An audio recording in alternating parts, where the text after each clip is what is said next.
Well, by now you've probably heard about Anthropic's Mythos and all of the potential implications it has for cybersecurity. Well, there's a phenomenal paper that's out, and I had the author of that paper, Gadi Evron, to speak with you about the details. So stick around. This is a very timely and important episode.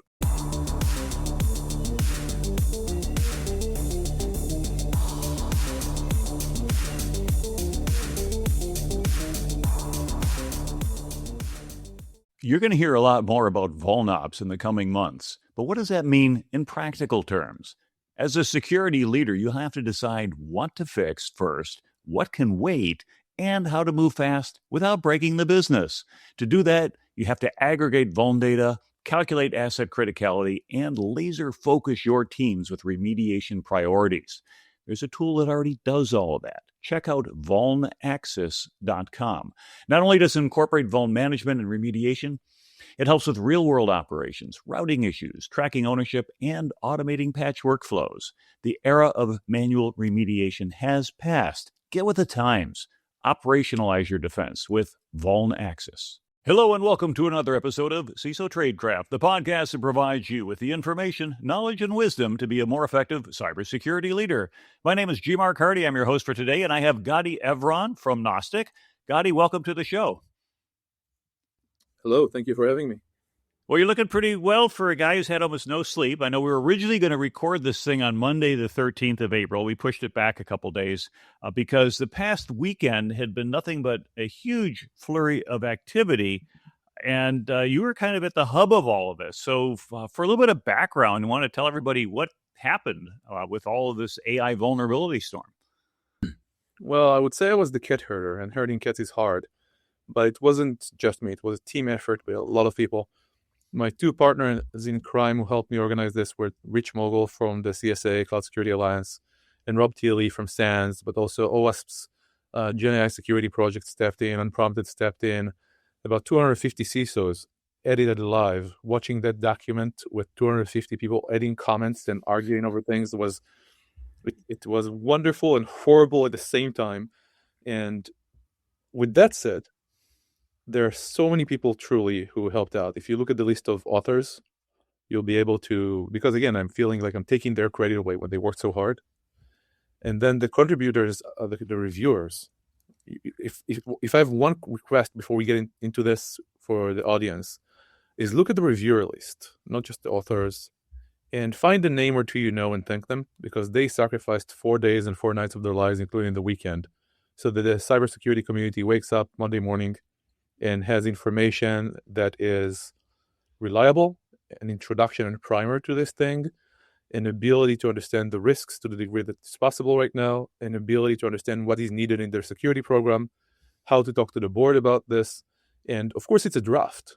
The original version we released even had only half of it was with graphic design. And one of the tables was pasted in as an image. But we made it happen. And on Sunday evening, we released it, and people were able to start arguing about it, discuss it, use it to be able to move forward, as opposed to this being complete hype. Because the one thing that's important to kind of be across is the hype is real, meaning this is very much hype in marketing, but at the same time, what it represents is real, and we need to deal with it. Well, that's very good insight. Yeah, the list of authors and reviewers are sort of like a who's who. I remember that over the weekend I told you didn't need another cook in the kitchen. And so I sort of, there's other people that, as you know, had contributed, but for various reasons, maybe their company didn't want their name on it or whatever. So there's some unsung heroes out there as well. But I say you were really much at the center of the cat herding effort. And so the name of the paper is The AI Vulnerability Storm, Building a Mythos Ready Security Program. There's a link in the show notes for those who want to take a look at it. No charge to download it. There's no paywall in front of this thing. And it's like, well, but let's start kind of at the beginning here. When we talk about an AI vulnerability storm, what does that mean in practical terms? I'll give you the bottom line and then break it down a bit. The bottom line is cataclysm, the period of inundation happening, apocalypse. Now because I do believe there is a singularity moment happening that we must face and understand and not shy away from. With that said, we are professionals. And we're in the risk profession. And we need to speak in terms that are more precise. But the first point I want to get across to people is ignore the marketing, ignore the hype. This is bigger than that. And we'll get down to talking about the nitty gritty and bring it down to earth. I believe people will see that. We don't know everything. And it's difficult to say what's signal and what's noise, but that's point number one. I'll say that the second thing to understand is for the past year, for some people even two, there have been people exploring how do you use LLMs and agents to do vulnerability research. And it has advanced to a degree that I know quite a few vulnerability researchers who are now saying, should I go and reskill to become a washing machine repairman or woman? Because is there going to be a job for us? At the last Unprompted, and they are the people at the very edge of technology. We always looked up to them, right? The Unprompted in the beginning of March, Nicholas Colini came from Anthropic, came on stage and said, here is how I found vulnerabilities. Most of them were found by me just saying, go look. No critical harnessing. And LLMs are better researchers than I am, which is crazy knowing him. It's not that they can do everything. It's not that they replace all of us. But the technology has evolved to a degree where, number one, we have seen starting in August last year with AICC from DARPA, where teams were competing to find vulnerabilities. A paper that came back then called CVE Genie that showed how it can also create exploits and patches. And Big Sleep from Google and XBOW being at the top of the HackerOne board. We've seen all these happen a long, long time ago.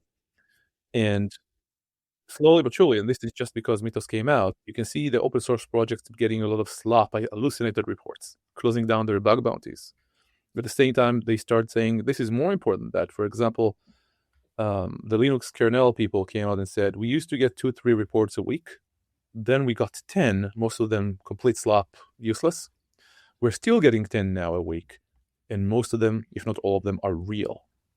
We're starting to even see duplication.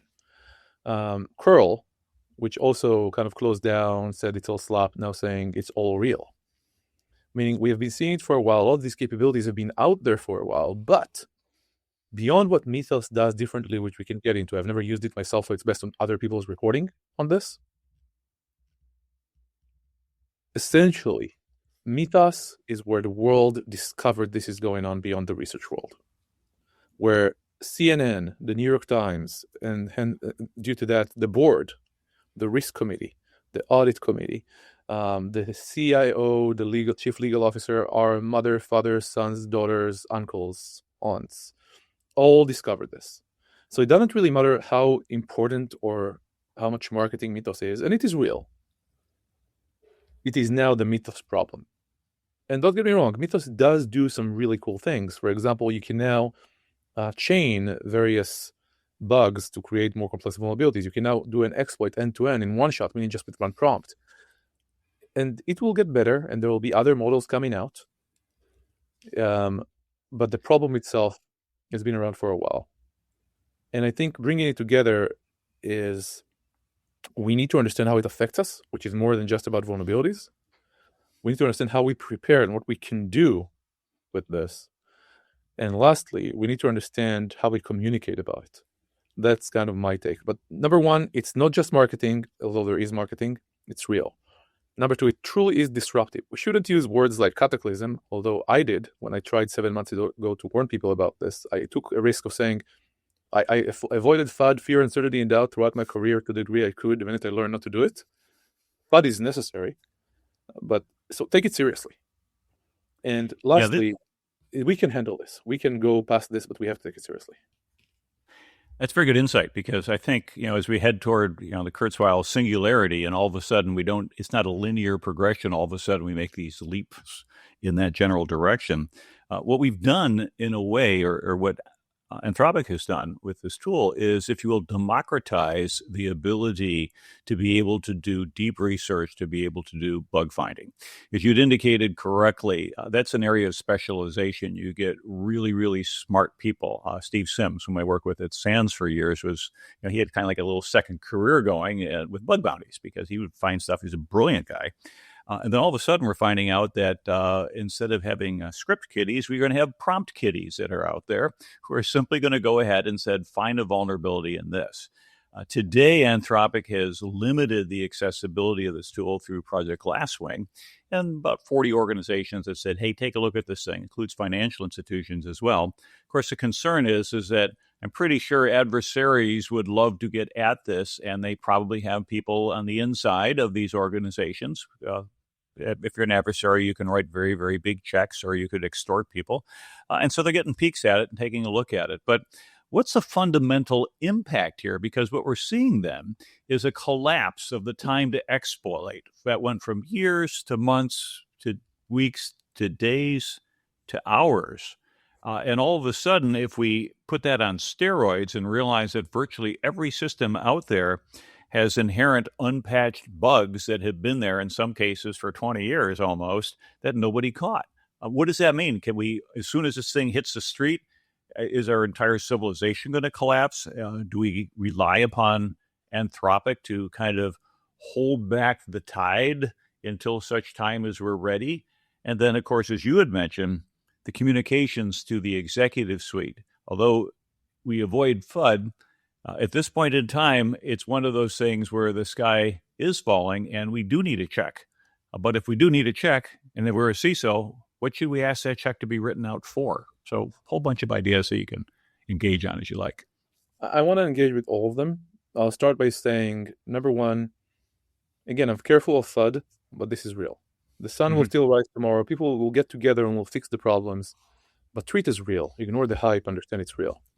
Now, Mythos itself, what they did with Glasswing is say, let's give access to just a few people we think are critical. There are many others who need the access to the model and don't have it. But I think it's the right move. Like, let's be respectful. Let's do coordinated disclosure at a different level. Maybe it's the Katie Mazzurio is one of the biggest experts in the world, if not the biggest expert in the world in coordinated disclosure. Pretty much said it's the biggest one I've seen. Let's say one of the, to be careful, right? Now that I've said it, it isn't a apocalypse. Let's bring it down to earth. So it's important they do that. With that said, we need to understand the capabilities are already out there. Current models are very good at what they do, even if this model is better. And new models will come out. GPT-2 in 2019, they didn't want to release it to say it's too dangerous, right? Other models came out, next models came out, open weight models, open source models came out. That won't stop anything, but it's still a good move that might slow down things. But what happens when it's slowed down because Mythos isn't accessible to everybody, and let's assume the previous models are not as good, even though they're not that far away? Number one is not necessarily about our code, but rather our capability to handle incident response in the vulnerability world. We have seen the last few weeks how we had to handle quite a few supply chain incidents. Not once a quarter, once a year, but almost every day. Like 5 in 2 weeks or something like that. I think we can expect as Mythos and other models, because what I told you about the Linux kernel and curl is from before Mythos. We can expect to likely be inundated with patches of real vulnerability incidents. Right? Are we ready for that? Can we? Of course, we will do it, but it's no longer what it was a few years ago, where you would say, I see a new vulnerability come out. There is no POC on the dark web yet. Probably will take 3 weeks, then 3 to 6 weeks more until there is a worm. I'm okay. Let's not leave people over the holidays. That's gone. Meaning, a few of the cyber defense assumptions that we have that will have time to exploitation. We'll have a patch in most cases that will be able to get information for some of the CVEs coming out. They will be able to rely on CVEs or KVs to KEVs to be able to have threat intelligence on this will be too late. Meaning a lot of our assumptions are now behind us and we need to examine that. And I can move to more tactical, but before I move to more tactical, I want to kind of turn it back to you with the thought of we can definitely say everything is changing, but we did build programs. And what concerns me is more strategic, such as, and of course, there are many small companies that don't necessarily have these resources or these problems or specifically like this, but if you're a CISO at a relatively medium to large organization, you have a board that you report to, and or a risk committee, and you show them with colors that everything is in the green, in the red, in the in the yellow in between. And you have shown them measurements and metrics on how you're getting better over time. And you now need to come back to them and say, our measurements are now in the yellow or in the red. Everything is now worse. I did not lie to you. I swear the landscape has shifted, our risk has shifted, and it might even affect potentially, maybe your quarterly reporting to NASDAQ or shareholder reports, right? That is even more critical right now than anything tactical. Understanding that shift. How would you handle it, J. Mark? Because you have more experience in those things than I do. Excellent question. I think that in a way, when I try to explain things to boards or people who are not necessarily in our career pattern, I try to tie it to something that's in the real world. So let's take, for example, the development of the MRI device. You could go to the doctor looks at you, say, okay, take your temperature, you look fine. And you walk out with a clean bill of health, and then 2 months over, person tips over dead. What happened? Well, they do an autopsy and find out that something horrible was going on inside that they had no way of taking a look at it. Now they could go ahead and put you in a scanner, and when you come out of it, they go, well, we took a look inside, and there's some early issues that we can take care of now. Or they're very late and far along, so don't buy any green bananas. Wherever you happen to be, we now have a new diagnostic capability. What that means is things that we didn't know about are the things that we're making red. Not the things that we said were green are now red, but rather we had no visibility into it. And so with this enhanced visibility, we can do enhanced risk assessing and reporting. But with that then comes a requirement, as you had indicated, for compliance. If we have to go ahead and we have to file an 8K in the United States because we had access, for example, to this tool, we're one of the financial institutions that said, yeah, we've just discovered 8,192 new bugs, and they're all CVSS 9 or higher, just for the sake of argument. Well, we're finding these things and going to find these things.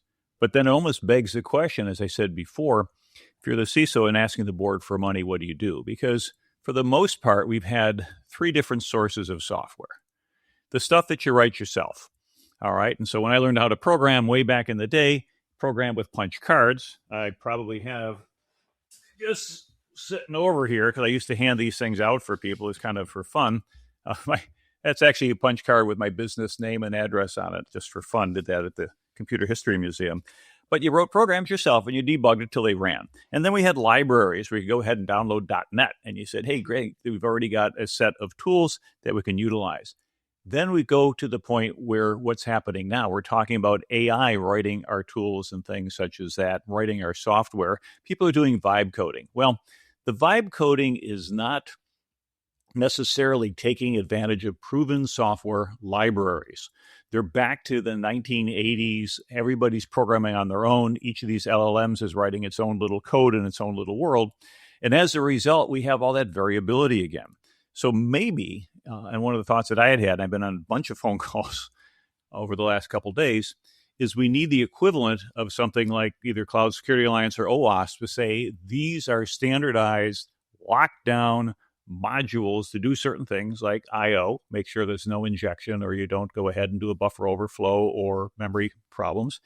And they're cryptographically locked down. And if you're using an LLM, you have to put together an AI bill of materials that say you've used these tool sets. And now we can start to fix things that are in our environment if we're going to be vibe coding our way, if you will, out of the corner. Otherwise, we run the risk of 1,000 different people scattering in 1,000 directions, and you'll never reherd those cats again. So I know I've transitioned from your answer to the next issue. What do you think about that? Is that one of the possible fixes? Because I'm going through some of the executive summary, key takeaways and things, but that would require a huge amount of coordination. But is that part of what we need to do, is to basically make sure that code going forward has this characteristic? And of course, the elephant in the room is OT and the things that have been running on code written by companies that no longer exist, where the author of the software might have got old, retired, and died of old age, and there's nobody to maintain that code. And yet the company makes a percentage of their revenue from it. You can't shut it down. So you can't turn it off and you can't easily replace it. So very complex problem and a lot of moving parts, and we're not going to solve this thing on a weekend. Yeah, it's complex, and I'm not going to be able to solve it today, and nobody will. But what do we know? Because everything you said is Mm-hmm. correct.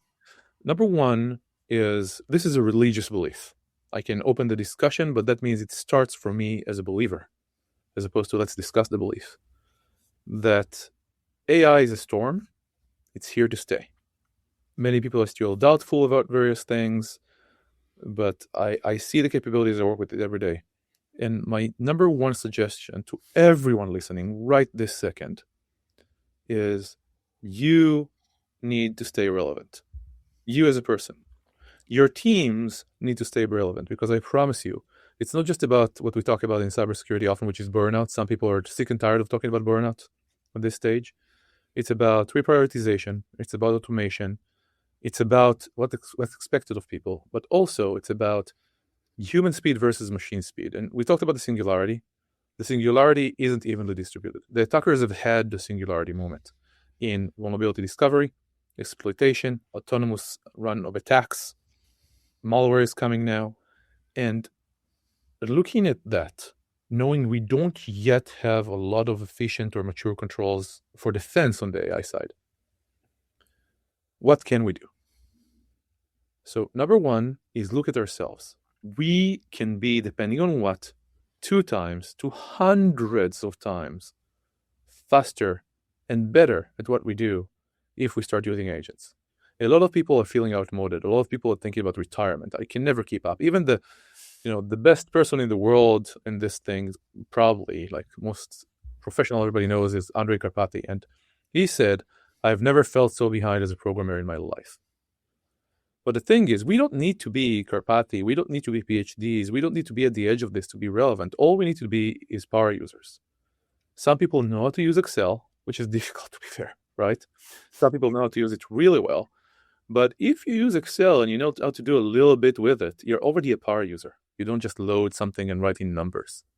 And that's the level we need to maintain. So, for example, most people in the world right now would fire up ChatGPT or Claude or Gemini or Perplexity and ask a question. Next stage is you chat. It's multi-shot discussions. Next step is you start using agents. They are coding agents, so it's not about the coding, right? They're called Claude Code and Cursor and Copilot and many others. You should just download them. You start talking to them. You say what you want to do, whether it's writing or searching or whether it needs to use grep or it needs to give you access or it needs to search the web or it will develop a new program for you. Doesn't really matter. It will do it for you. It will make you more effective. What used to take weeks of gathering audit information will now take minutes. What used to be about, I need the developer to do this for me, you will now do on your own. What used to be about, I need to search the web and do a comparison. It's not that we can trust AI fully. We still need to be humans and go over it. But if in 2025 people said, AI won't replace you, a human using AI will, that's no longer true. AI will replace many of us, including many of the vulnerability researchers, but we can stay on the edge, and we have to. But that message is we can. It's that easy. If you didn't, whoever is listening, I'm kicking you in the behind. Get Claude Code today. Get Cursor today. Try, talk to it, do something with it to understand. It's like we grew up with search engines, Alta Vista, Hasta la Vista, web crawler. Yeah, we saw the limitations. We know how to use these tools well, as opposed to Gen Zs. That's my biggest message. But very quickly, for the organization, number one, we can already use the attacker's technologies. Take an agent, it can be on read-only, point it at your code, ask it to find vulnerabilities. You can do it, not just your AppSec team or whatever it is. You can do it today. You should. It's that easy. Number two, and you can build it up to augment and replace some of your programs. Build what we call a vuln ops, a vulnerability operations program for everything from finding these vulnerabilities to automatically remediating them. At Unprompted, Nicholas Carlini came in and said, look at how I do this at Anthropic, and with 20-minute video changed the world, how I find vulnerabilities. But Heather Atkins, CISO of Google, and CISO of DeepMind came on stage and said, we accept that, but here is how in 2 years they said the word 0 vulnerabilities at Google. Naturally, it will never be zero, but that's number one. Start using these agents for everything, for everybody. Demand it. It's hard. Support people. They feel outmoded. They feel old. But two, start pointing them at your code. Three, and I'll stop there. Actually, three is secure these agents for everybody in the developer world that already uses them. That's your biggest probably AI risk right now, but also you're going to use them for yourself, secure them. But three, on top of that, beyond that, is consider your ability to handle a lot of patches that will come in.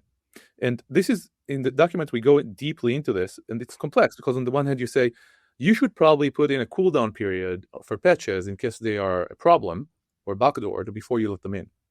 On the other end, we say you have to patch faster. It's not perfect. We have to be considerate about how we build these programs, but tabletop, how you're going to handle 10 of these a week, for example. And then what we started with how do you communicate the changing risk landscape to the board? How do you, or to other stakeholders, how do you mention things have changed? Here's what we're doing about them. So that's a lot of what the document is about. So to summarize, get yourself using these things now. You can, it's easy, it will help you. It's truly, just do it. I'll help, message me, okay? An hour on Zoom on me. I don't know, I'll find the time with the startup, but we'll do it. Number two, all the things that I mentioned, get the document. I'm not saying it's perfect. There will be a lot of other work coming from OWASP and SUNS and the Cloud Security Alliance and Unprompted and many others. But try and go out there and get the document and look at it. And lastly, the next Unprompted is coming up. We're not going to wait a year. It's happening in September. So people can probably go to unpromptedcon.org within a week and be able to register before all the spots run out. And the videos are all out there. You can find Nicholas Carlini's and Headers and Fours. For example, Dan Guido from 12 Bits talks about what's an AI native company and what he did. There is so much out there. Adam Laurie, Major Malfunction of DEF CON fame as well, talked about how he used AI to make hardware hacking, glitching with EM pulses, something that was a nation state level capability, into something you do very, very quickly with AI, right? So you can clue up pretty quickly. Those would be my suggestions around this. That sounds very good. By the way, do you have any dates that we figured out yet for September? Because I'm already getting my calendar filling up and I want to block it out. Or yeah, so we are right now looking at the second week of September. Okay. It could be the first. It could move into October. We're trying to not be too close to DEF CON. We're trying not to be too close to ACOD, trying to respect the other conferences in the space. So probably right now it looks like second week of September, but we're not 100% sure. The thing is, the minute we announce this thing, we're pretty sure we'll fill up within a day. So yeah, that's why I thought it'd be around, useful. we had to essentially, we started from 200 places. Salesforce were hosting us, really nice of them. Then we had 300 people on the waiting list. Then we started to think, what do we do about that? We got 300 more. Then we opened up an online conference, and we got to like 850 people before we closed it down. I feel it's like it's so useful. It will fill up real fast. I really hope we can provide dates, but we'll probably open up registration before we do. Yeah, that's good. So we'll stay tuned. As I get that information, I'll put it out for our CISO Tradecraft listeners. One of the things that I think is very important for us, and you've emphasized this, is let's not just admire the problem. There has been a history of, oh, wow, this is very difficult, and we'll go ahead and we will take our worry beads out, and then what are we going to do about this? This requires action. And the action is going to be, first of all, understanding, as you had said, what this potential sea change is. And what I had suggested to you a couple of days ago is this is a change, a significant change. So if we look at, for example, warfare, for me as a career military officer, and watch the evolution of land warfare and even nautical warfare as it's taken place in the Russia and Ukraine conflict, we see that all of the training, all of the doctrine, everything that had been worked out for how to work in the infantry is out the window, with the introductions of things like drones and autonomous vehicles and things such as that.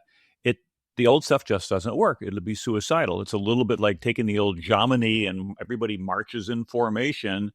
And on the other side, instead of having people standing up and shooting, you have somebody with a Gatling gun, click, click, click, click, click, click, click, click, click, click, click, and it just takes everybody out. And they realize, yeah, we can't do this little blocks of people moving around on the battlefield.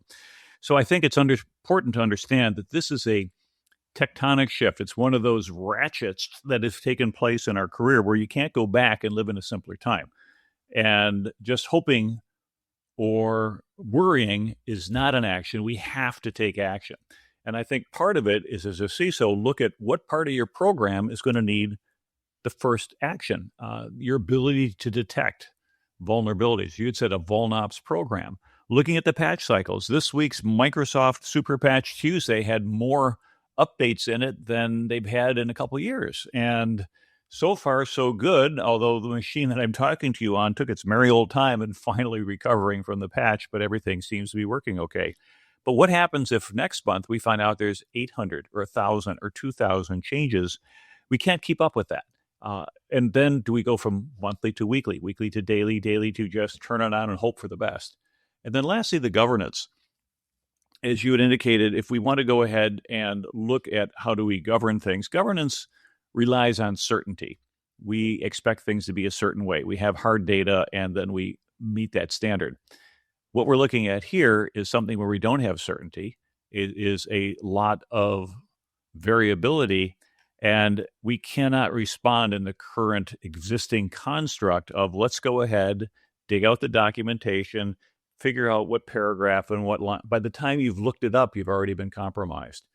So it's a call to action, and it's a call to action on multiple levels. We cannot respond in a centralized fashion where everything works its way through committee and through review board, and then finally gets approved and then pushed out in the next patch cycle.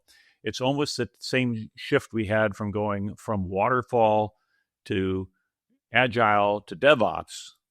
But now we're having the same sort of thing happening with our vulnerability programs, where instead of patching once every 6 months to super patch Tuesday, we're almost in a continuous patch cycle. Thoughts about that? And do we wait for vendors to come up with patches? Do we try to get smart and patch our own stuff that's vendor provided, waiting for them to eventually get a patch out, but risking that we're going to break something we don't know about? It's a tough problem. There are things that are science fiction and things that are not. When Heather and I came out last August and said, look, this is critical, we call it a cataclysm, just to get people's attention. We actually threatened our own credibility by saying there are 6 months. I wanted 2 years, she wanted 3, she won. And she was right in retrospect. But I believe that it's pretty clear right now, vulnerabilities are going to be found all the time, everywhere. Number two, the incidents around this are going to happen all the time. The exploitation is going to happen easily. With that said, I personally believe, and this goes into the realm of science fiction, we can't wait for the vendors anymore. Meaning, I shouldn't wait for the vendor to find the vulnerabilities. I shouldn't wait for them to patch. But am I going to create an autonomous capability to automatically patch third-party software, including with binaries? Does the license even allow that? So it kind of sounds like science fiction right now, but I don't see how what used to be vulnerability research doesn't move to the place of pen test again like it used to, then vulnerability management at scale, then more automation, autonomous action. So that's all going to happen in my view, but I can look at what's happening right now. From the vendor side, I think that Anthropic and OpenAI released their own capabilities around finding vulnerabilities, and those can be used. There are a lot of startups out there getting into this space. I don't want to compete with Anthropic or OpenAI or 50 startups that have been, funded by VCs on this, and that's not my focus. We protect coding agents at Gnostic, and agents and MCP and extensions and all peripheral of agents. That's my focus in life. So I have this in open source. OpenAnt, ANT, is doing the same thing. It's on GitHub right now. Yeah, we can give it to people as part of our offering, right? But they can take any offering for pay. So if you want to start right now, I would say get a coding agent. For an agent, it's the same thing, really. Then start using it for everything, whether it's good for it or not, or you know how to or not. Point it at your code to find vulnerabilities. Find the viability. Move today, because it's the only thing we can do. Build your vuln-ops capabilities. Consider your risks. Defend your agents. I am biased on that, but it's truly important. Admitting my bias. And understand you need to look at how you're going to game the idea of extra patches coming out you're going to need to handle. And I'll finish with this. I think risking FUD and fear-mongering again, this is the first wave. And there will be more waves. And as we build our program to be Mythos ready or AI ready, we need to understand we'll need to be flexible. And this will include things like moving faster on vendors. It will include things like how do I reprioritize on the fly. It will include, again, the only thing we can do right now, other than taking the attacker's technology and use it against them to find vulnerabilities, which is empower your people. to be at machine speed to use agents. So when it comes down to it, I truly believe we live in one of the most interesting periods or eras of history. But it also means that there's a lot of uncertainty. And I'll leave you with this thought. I have to believe, no matter how much I use Cloud Code or these tools, or how much I believe in the technology, and I'm willing to show everybody the technology. I don't want them to take my word for it, right? That agents are there. That there are two things I choose to believe in my ideology. Number one, if it's about people. When Steve Crocker talked to me once about the first time they said to talk about ARPANET, to invent the internet, they wrote down on a paper, the internet is for people. I don't know if the internet is for people anymore. It serves bots and agents, but the technology, the agents are still for people. And I have to think it will stay that way, because if it's not, there is nothing I can do about it. So that's my belief. We are our only moat. There is no moat. There is no differentiation. Is community, is other people. And the fact that we are here as humans. And number two, that Skynet won't happen. Because if it does, there is nothing I can do about it as far as larger scale AI safety. What I can do is spread information, get people to know how they get started, create communities so people can talk about it. And in my own startup, do what I believe will help the world in my own way, with defending agents and coding agents. And for everybody out there, I'm saying, can you forget security right now? Take one more person on the journey with you. One more person to use an agent. If nation states or companies, right, forget like talking about cyber power, air power, capital P, right? If everybody out there forgot about the model companies, the labs, about PhDs, if everybody in that country or that company was using agents to some degree, that power is immense. And when a startup comes up today, they can do in 3 months what I've done in 2 years, because they keep moving with technology. So learn something and take people along for the ride with you. If only 2% of the people in your company, your nation, your neighborhood, your family use this, we have made a real difference, because the only thing we can do other than being around other people is to stay relevant, and we can do it. And that's my main message. Well, I think it's very important. If you will, this is almost a 21st century industrial revolution, which left 200 years ago, the Luddites got left behind, those Edwin Ludd who said, yeah, I'm going to resist. We are all going to be left behind. I truly believe it. I believe that I know I'm a CEO, not a CISO, not a researcher, not a threat hunter. And I'll tell you, I will be left behind. The only thing I can do, to the degree that is possible, I believe why would a CTO need a CEO? Why would a CEO need a CTO? Why would we need anything? And the answer is, I don't know yet. We need to find a way where jobs go away. How do we not, when jobs become redundant, how do we not make people redundant? But right now, there is one thing we can do other than defending ourselves. Look at the document. There will be other documents coming out that expand on this and do a better job. Look at the document. Learn. Understand what you can do in your program. But for yourself, get on an agent. Get on an agent right now and take somebody along with you for the journey. I think it's very sage advice. And I think with that, we should probably kind of wrap up. So Gadi Evron, CEO of Gnostic, KNOSTIC.ai. So people, I'll put that in the link as well, because you've been contributing far more to this discussion and to these actions than the typical startup CEO, which means you've probably lost a lot of sleep and lost a lot of your hair as well. That seems to come with the territory. Hair? What's this thing called? What's that stuff? That little fuzzy thing on the top of some people's heads that just have to get trimmed off every now and then. But to everybody out there, thank you very much for tuning in on this. And if you have not read this paper, go do so. And as Gadi had indicated, it's still evolving. At the time of this call, we're in version 0.9. I've seen about 2 or 3 or 4 earlier versions as well as it's gone through. I looked at it over the last weekend as it evolved. And it's truly a community project that has involved some of the smartest and best minds who have all chipped in to try to go ahead and set a way forward for us. So as a CISO, think about how you're going to communicate this to your executive team. As Gadi said, it's a cataclysm. This is not make-believe. This is a Force 5 hurricane coming your way, and it's almost offshore. You have to do something and prepare for it today. Focus on your people, because ultimately it's your people who are going to make it successful or not. Avoid the siren call of the bean counters who say, oh, wow, we could just replace our entire room full of researchers, a room full of security people with just a bot that we pay a monthly fee for. There's a danger, of course, because these things still cannot be trusted. They hallucinate, they make mistakes, they're getting better. But think of them as a very eager, smart intern with no real world common sense. They will go ahead and do dumb things from time to time. So don't give them full write capability because they said, oop, I deleted your production code base. Sorry about that, but I can't get it back because I really made sure I did a good job. Then lastly, going forward. I didn't mean to say anything more today, but I want to say about that. We often, for example, look at my startup. I sell to the CISO organization, right? Yeah. But I talk to CIOs, I talk to VP engineering, and I think they just see us as the problem, meaning the CISOs. I'm not CISO right now. Meaning they want to adopt, they want to move forward. And if security used to slow the business down, the business is now slowing people down, and they feel it. But before I actually hand it back to you, so I don't cut you off again, I want to stop for a second and say thank you. The support you have shown and the leadership, I know I'm embarrassing you, but there is no better place to do it than here. The support you have shown, the leadership you have shown in this community is beyond anything I've seen from many, many people. And I truly appreciate the opportunity to come here and speak with you on this topic.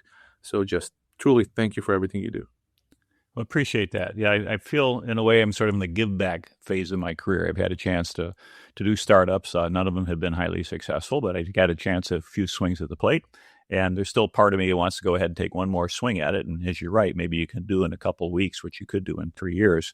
And then I still have time on the clock. But mostly for everybody else out there, yeah, don't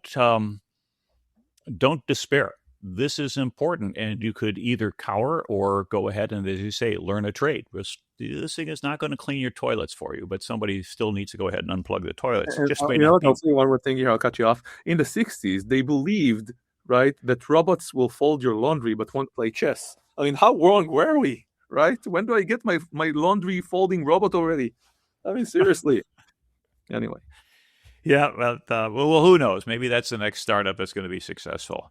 But anyway, yeah, a lot going on. We'll continue to provide updates for it as things go, both with the Unprompted coming up sometime in September in San Francisco. I'm looking forward to that. I had a hard conflict the last one. I wasn't able to make that, but a phenomenal event, and the resources are up there and available if people want to look at unpromptedcon.org, so you could get some more information on that. All these things will be in the show notes.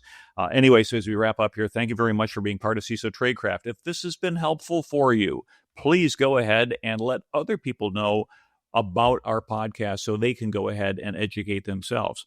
The content here, you could turn this thing over to your CEO, CFO, whatever, and let them listen in a little bit and try to understand that, hey, this isn't all about bits and bytes. This is about real world business problems and being able to function effectively with the change that's taking place out there with the advent of new technology.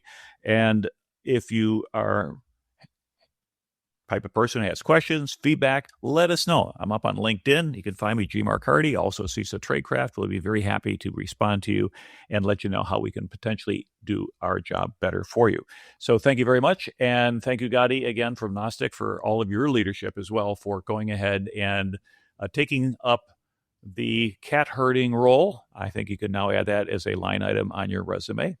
But again, for those who look at it, you'll see that the authors and contributing authors, as well as those who are chosen as reviewers, are a who's who. So this is not a one-person project. This is a community project, and it's going to evolve. So perhaps we'll get you back on again in a few months to talk about what next steps have happened. So thank you very much. And until next time, stay safe out there.